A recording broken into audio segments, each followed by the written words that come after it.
Hello guys, welcome back to my channel. साथीहरूले देख्न सक्नुहुन्छ मैले मेरो फेसबुकमा 3D कभर फोटो राखेको छु। यदि साथीहरूले पनि आफ्नो मोबाइलको फेसबुकमा 3D कभर फोटो यस्तै तरिकाले राख्न चाहनुहुन्छ भने हजुरहरूले यो भिडियो पुरा अन्तिमसम्म हेर्नु होला। साथीहरूलाई कसरी राख्ने, कुन तरिकाले बनाउने भनेर म यो भिडियोमा गरेर देखाउने छु। यदि हजुरहरू मेरो च्यानलमा नयाँ हुनुहुन्छ भने कृपया च्यानललाई सब्स्क्राइब गर्न नबिर्सनु होला, किनभने मैले यस्तै खालको भिडियोहरू हालिरहेको हुन्छु। र त साथीहरू ढिलो नगरिकन अब लागौ आजको टपिकतर्फ। 3D फोटो बनाउनको लागि चाहिँ साथीहरूले आफ्नो मोबाइलमा रहेको क्रोम ब्राउजर ओपन गर्नु होला र यहाँ सर्च आइकनमा photoxy.com भनेर सर्च गर्नु होला।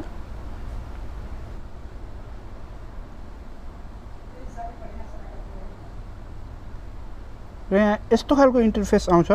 साथीहरूले यहाँ विभिन्न प्रकारको 3D खालको फोटो बनाउन सक्नुहुन्छ। यहाँ देख्न सक्नुहुन्छ मैले यसमध्ये कुनै एउटामा बनाएर देखाउने छु हजुरहरूलाई। हजुरहरूले यहाँ तल पनि थुप्रै खालका छन्, कुनै मध्ये एउटा चुज गरेर बनाउन सक्नुहुन्छ। त्यसमध्ये मैले एउटालाई चुज गरेर हजुरहरूलाई देखाएको छु। एउटा चुज गरेर यहाँ सिलेक्ट फोटो भनेर इमेज भनेर दिएको छ, त्यसमा सिलेक्ट गरेर फोटो सेट गर्नुपर्ने हुन्छ। यसमध्ये हजुरहरूले आफ्नो मोबाइलमा रहेको कुन फोटोलाई राख्न चाहनुहुन्छ त्यो सेट गर्नु होला। सेट गरिसकेपछि यहाँ क्रप भनेर दिएको छ, यसमा क्लिक गर्नु होला। र दोस्रोमा पनि त्यस्तै तरिकाले इमेज सिलेक्ट इमेज भनेर दिएको छ, त्यही गर्नु होला।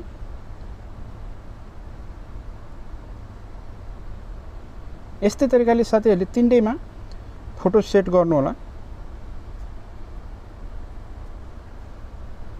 र यो तेस्रोमा पनि सिलेक्ट इमेजमा क्लिक गर्नु होला र त्यस्तै तरिकाले एउटा फोटो सिलेक्ट गर्नु होला।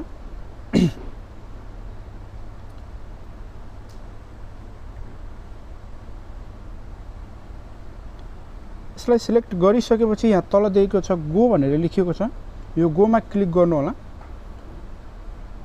र यहाँ दिएको छ क्रिएटिङ इमेज भनेर, यहाँ सुरुदेखि यहाँ अन्तिमसम्म यहाँ पुगेपछि हजुरहरूको फोटो बन्छ, 3D फोटो बन्छ। यहाँ तल सेभ भनेर दिएको छ एउटा, यहाँ देख्न सक्नुहुन्छ बनिसकेको छ। त्यहाँ मेरो फोटो पनि आइसकेको छ, सिलेक्ट गरेको फोटोहरू। यस्तो तरिकाले हजुरहरूले आफ्नो त्यसमा वालमा आफ्नो फोटो सेट गर्न सक्नुहुन्छ। र यहाँ सेभ गरेर यसलाई सेभ गर्नु होला, माथि सेभ भनेर दिएको छ।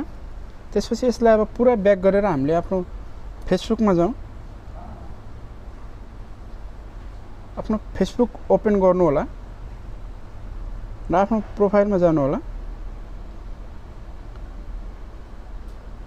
र यो यहाँ क्यामेराको चिन्ह दिएको छ, यसमा क्लिक गर्नु होला। आफ्नो कभरको फोटोमा भएको क्यामेरामा क्लिक गर्नु होला र यहाँ अपलोड फोटो दिएको छ, त्यसमा क्लिक गर्नु होला। र अघि हजुरहरूले सेभ गर्नुभएको फोटो यहाँ दिएको छ माथि, त्यसलाई क्लिक गर्नु होला र यसलाई माथि सेभ गरिदिनु होला। यसरी सेभ गरिसकेपछि देख्नु साथीहरूले आफ्नो मोबाइलमा पनि त्यहाँ भएको सबै प्रकारको कुन प्रकारको मनपर्छ त्यही 3D फोटो राख्न सक्नुहुन्छ। यहाँ देख्न सक्नुहुन्छ फोटो एकैछिन टाइम लिँदैछ यसले। यहाँ देख्न सक्नुहुन्छ हजुरले आफ्नो मोबाइल जता चलाउनुहुन्छ त्यही अनुसारले यो पछाडिको कभर फोटो चल्नेछ, हलिनेछ, जता घुमाउनुहुन्छ त्यतै घुम्नेछ। देख्न सक्नुहुन्छ मेरो फोटो पनि त्यहाँ सेट भइसकेको छ। यस्तै तरिकाले साथीहरूले आफ्नो मोबाइलमा रहेको फेसबुकमा यस्तै तरिकाले 3D फोटो सेट गर्न सक्नुहुन्छ। साथीहरूलाई भिडियो कस्तो लाग्यो? भिडियो मन पर्यो भने भिडियोलाई एक लाइक गरी च्यानललाई सब्स्क्राइब गर्न नबिर्सिनु होला, किनकि साथीहरू मैले यस्तै खालको भिडियोहरू टाइममा ल्याइराख्ने छु। र हजुरहरूलाई मैले भिडियो हालेँ भने हजुरहरूको माझमा नोटिफिकेसन आउनेछ र हजुरहरूले थाहा पाउनुहुनेछ मैले भिडियो हालेको बारेमा।